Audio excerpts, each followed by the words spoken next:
All right, peace to the YouTube family. This is your boy Ray Imperial. Uh, just taking a quick minute to go into this little bit of history here, man. We'll call this a page from the Imperial Diaries. I'm on the Diane Jessup website, and on her website, she doesn't advertise.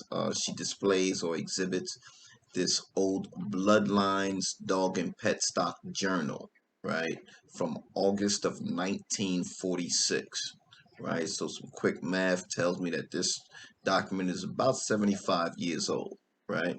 Um, so in this document, we see that we have a picture of a fairly large dog, fairly muscular dog. You understand? Um, Not unlike what you might see coming out of the Camelot camp, right? With the exception of the color. I can't, this is obviously a black and white photo, so we can't judge color there. But it's called the American Bull Terrier, the greatest breed in America, right? So now that's very interesting in itself. That's a very telling um, description because we are talking about the very same dog that we all breed and love. And again, Bloodlines Journal, August 1946. The title, American Bull Terrier. Now, why are they calling it the American Bull Terrier? That is because at the very beginning, when these dogs were first brought into the country, they were brought over from England, Ireland. Some say Scotland was also imported some dogs, but or exported some dogs. But at the end of the day, those dogs were bull terriers, right? So throughout this article, you will see that predominantly the dogs that were being bred at the time were referred to as American bull terriers, right? Look at the size on this dog. Let's talk about Oxley's Big Chief, 60 pounds. Come on, how many Camelot breeders have seen this in their yard? Like, we are not talking about a dog that just came into existence yesterday.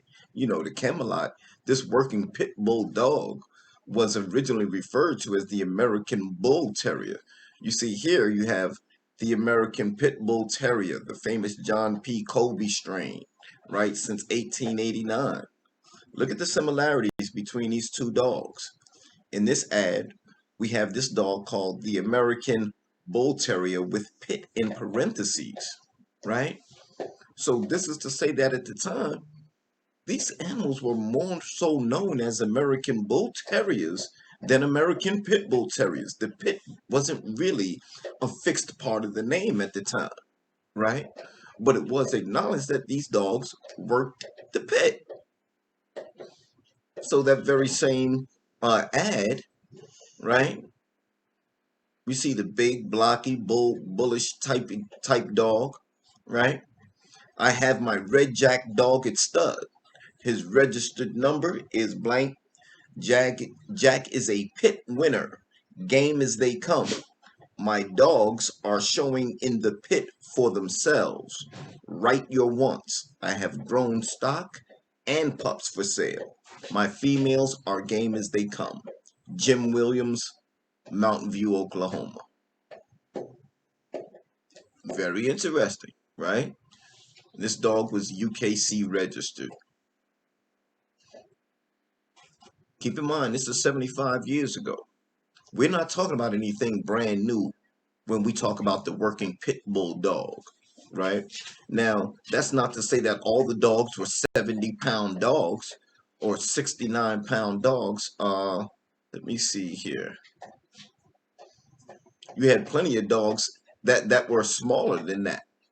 But to act like, and a 75 or 80-pound dog is new to the breed, is something that just came into existence, is far from the truth. Here we have for sale UKC registered male buckskin American Bull Terrier.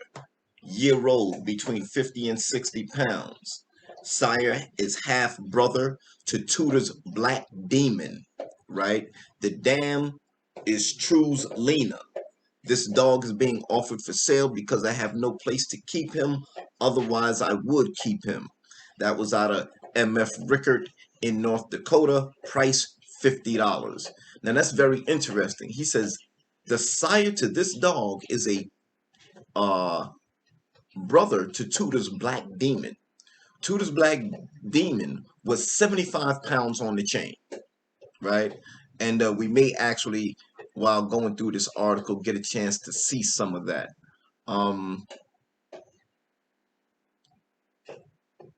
The issues that we face today are not new issues. These issues have been with the breed since almost since its inception, right? So here we have an article written by a guy, or just a little comment written, and he says,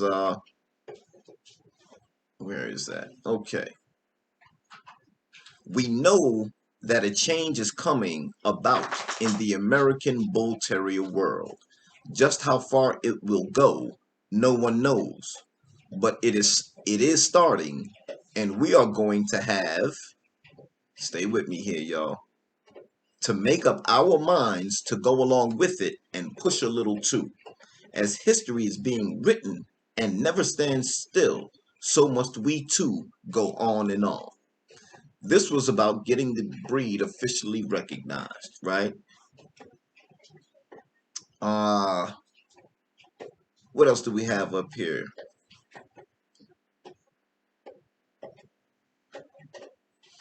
Mrs. R. Schwickert in New York, or Schweikert, says, I am doing all I can out here to help promote our fine breed, and I keep plugging along and feel that I am actually getting somewhere.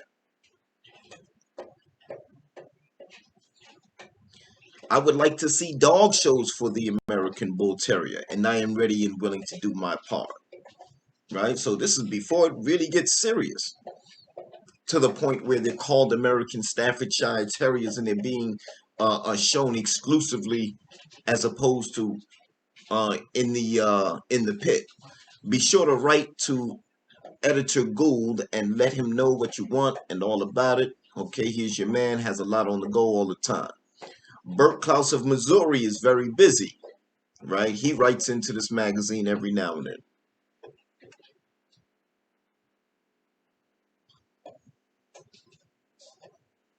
All right, let's see what else we have up here. I love going through these old ads. I can't keep them all, so I am offering for sale a 70-pound white and brindle son of my big chief. He is 15 months old. 70 pounds, 15 months old. House broke, car broke, and farm raised. Grand with children and a real dog. Dick Oxley out of Pulteney, Vermont. Does this sound familiar to you? Does this sound familiar to you? Because you could take this ad and slap it on any Camelot dog on the planet. Right? I mean, at the end of the day, man, you guys have to really understand that a working pit bull dog is not a novelty. It's not a new thing. We are not talking about something that just started with this so-called diversion into the American bully. What we are talking about here is not the American bully. We are talking about dogs that have a lineage that goes back well over 100 years. This is 75 years here that we're discussing today. But, you know, again, American Bull Terriers, quality bloodlines, beauty and intelligence. Here we go. 45 pounds at stud. Champ UKC. Broad head and chest. Muscular. Graceful lines. Speed and game. The kind of American parentheses pit bull terrier that will improve breeding. Color, buckskin. Stud fee, $25. William Mosako out of New Orleans, Louisiana, down on Canal Street. Some of my people know, right? Some of my people know. Shout out to them boys down there, right?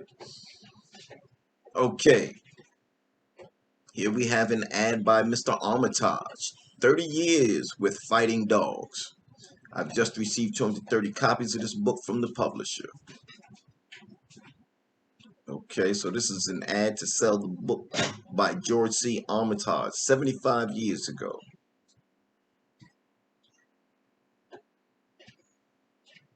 Here we go at stud. Donovan's Black Tiger, Donovan Shino, Donovan Snowball, Vic Jim, uh, Victor Jim Jr. and Ripper. Pups always for sale. Females $10, $15, males $15 and $20. Erie, Pennsylvania. I love these old ads that give you this history, give you this insight as to, how the game was played back then. What, and if you honestly look at these ads, this is 75 years ago. Not a whole lot has changed. Not in the dogs themselves, not in the advertising. You understand? I mean, we don't, outright talk about a dog being, game for the pit and all of that today. But it is definitely one of those things, man. Let me see here.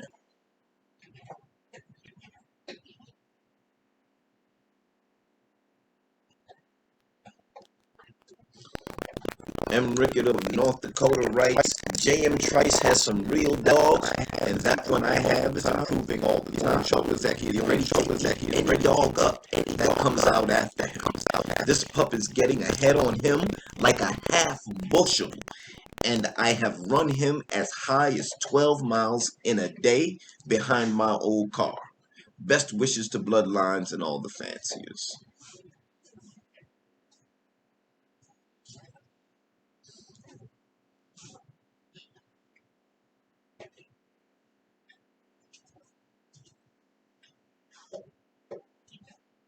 L.R. White of Pennsylvania writes, it is a mighty fine article about Old Yankee that appeared in Bloodlines Journal. In reading the article on dogs of our breed being kept in filth and dirt, I will say that I have visited most of the breeders in the East, old timers and new, and I have failed as yet to see the filth. These are old issues, man. Like, we didn't just start having these issues now when PETA and all of that came out. Obviously, people were dealing with this stuff, man, 75 to 100 years ago. That's very interesting in itself. So, just a little page out of Imperial Diaries. I'm not gonna drag it, y'all. Y'all see, this is August 1946. Joe Corvino publishes an answer to some type of dispute in the journal. Um, this person regarding what was said about the keeping the dogs in the filth and all of that says, I really believe from observations on my travels that most breeders of American Bull Terriers do care for their dogs in a sanitary manner. I believe that it is the minority that neglect their dogs. But again, the majority of these articles refer to what we now call the American Pit Bull Terrier as the American Bull Terrier. Uh, this gentleman goes on to say that last November I guess he sent the dog to a Mr. Schweiker for shipment to Hawaii. He was the first American Bull Terrier to be in Hawaii and should be a good one to help start the breed there. He is bred right and built to type and was sired by Gaines Pal, the big-headed dog I have shown in my ads several times. Tim was out of my Tacoma lady. This makes Time a Kager and Tacoma Jack bred dog. And that should be as good as any to start the breed in a new land. Y'all do your research. Y'all have it there. Gaines Pal, right? Tacoma Lady, uh, and Tacoma Jack, especially the Tacoma Jack dog. Go do your research on how that dog is bred. And this, you will find that constantly, the lines tie back in together.